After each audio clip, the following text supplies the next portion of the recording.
still online. Still breathing. What's left of us? Jesus, okay. Listen, the lines collapsed. Scuttletown's a graveyard. We lost armor support. Infantry routed. All forward bunkers are lost or surrounded. And you're just now calling. You're the only tank left south of Fort Rictus. Repeat, the only one. We're issuing emergency orders. Abandon your current position. Fall back. Fortify Rictus. Copy. Any backup? Nothing left to send.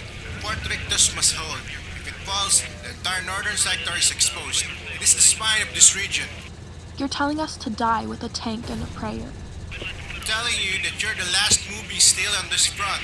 The rest are smoke and silence. We'll divert who we can, but for now, it's just you. Do what you can. I'll write about it.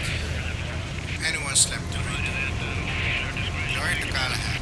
Command out. Glory to Callahan, huh? You ever met the guy? Once. He was a statue. Had a better personality than most colonials. Think he's watching all this from some hilltop spot. As you can see, while you're burning a trench named after his elbow. Nah, too busy naming the next swamp after himself.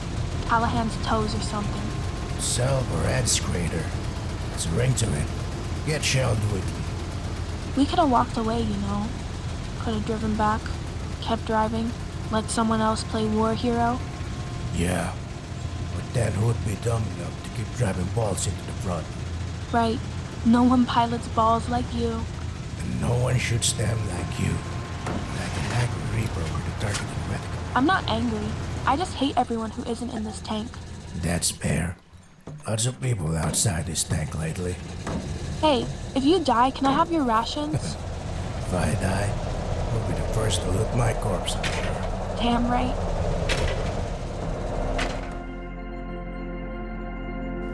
Most people talk too much in war. Too loud on the radio. Too proud in the barracks. Too eager to shout when the shooting starts. But not him. Lieutenant Colonel Eddum, squad leader of the Cow's Armored Division. My driver. My partner. My shadow and steel. He doesn't give speeches. Doesn't bark orders. What he does do is tell the worst jokes you'll ever hear in a war zone. Old man jokes. Real knee scrapers. Stuff like, if we don't die here, I'm filing a complaint. I pay for the full apocalypse experience. Nobody takes him seriously at first. He's the weird guy with a half-eaten biscuit in his coat pocket and a grin when everyone else is crying. But then you see it. 3 enemy tanks bearing down. One by one, they explode. And somehow, it's still just us alive, still rolling. After a while, people stopped calling it luck. They started saying he had plot armor, that he wasn't real, that some narrator was guiding him through the war, that the universe itself just didn't have the balls to kill him. We never really talked. Didn't need to. He moved, I fired. He cracked a joke, I rolled my eyes and reloaded. The regiment called us the Mute Squad. No comms, no theatrics, just results. Break one frontline, fall back, break another. I remember the day he drove over a mine mid-duel. I thought, this is it. But no, we still won. The other tank was burning. We limped off. He shrugged and said, could have been worse. We could have had artillery support and felt obligated to thank them. They say Ed's fearless, but I don't think that's it. I think he's just already accepted the ending and wants to make the middle part as loud and glorious as possible. People follow him, not because of his rank, but because he's always there, in the worst places, with the worst odds, and somehow, he still brings you back. He's a driver, a joker, a lunatic with a steel coffin and a death wish. But when you're in the tank with him, when it's just us two and the sky's on fire, you start to believe maybe he really is the main character. They call him the ace, the old man with plot armor. But to me, he's just Ed, and I trust him with my life.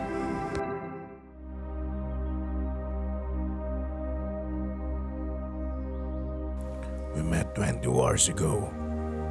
My gunner, my partner, shadow and steel, Unori. She was already seated in the gunner's chair, waiting. I climbed into the driver's seat, No words exchanged. From the first moment, we just moved. Back then, she was quick to fire, sharper than most gunners had seen. But it wasn't just reflex. She had instincts. Kind of sixth sense for when to hold, when to bait, and when to kill. It took only days for that rhythm to form between us. We didn't talk, we didn't need to. We'd win fights others wouldn't even enter. Survive ambushes without saying a word. Eventually, regiment started calling us the Mute Squad. Not because we were sneaky, but because we were silent. No call-outs, no arguments, just outcomes. They used to ask, how do you two even work like that? Then they saw the results and stopped asking. In time, they started calling us for everything. Enemy armor breaching the blank, call the Mute Squad. Need a tank that won't fall under pressure, call the Mute Squad. We became the regiment's ace crew, not because we were flashy, because we always showed up. We never broke. Unori isn't just a gunner, she's an apex operator. She lines up the kill before I even finish the turn. There's no hesitation, no need to confirm. I see her aiming, I trust her to finish it. We speak in movement, in steel, in recoil. One war we found ourselves in a duel, one outlaw against another. Close quarters, no cover, every mistake meant death. We were engaging, trading smart, dancing between shells until I hit a landmine. Her face turned toward me like death itself had taken the wheel. I thought I was a dead man, not from the mine, from her. But she didn't flinch. No panic, no yelling. Just a smooth aim, one decisive shot. We rolled out, wounded, but alive. People began to see us differently after that. We weren't just the quiet ones anymore. They were the ones who finished the job. Even the greenest recruits knew if we were rolling out, something was about to break. We never talked about who we were before the wars. Never asked about families or where we'd go after the fighting stopped. But some bonds don't need words. Some partnerships are built in recoil and track grease, forged in heat and pressure, hardened through failure and fire. We lost the battle at Scuttletown.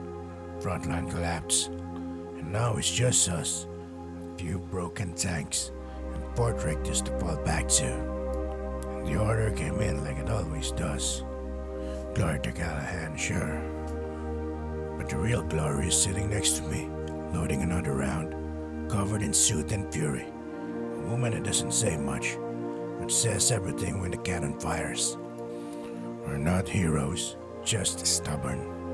But if this is where the war ends, there's no one I'd rather ride into hell with.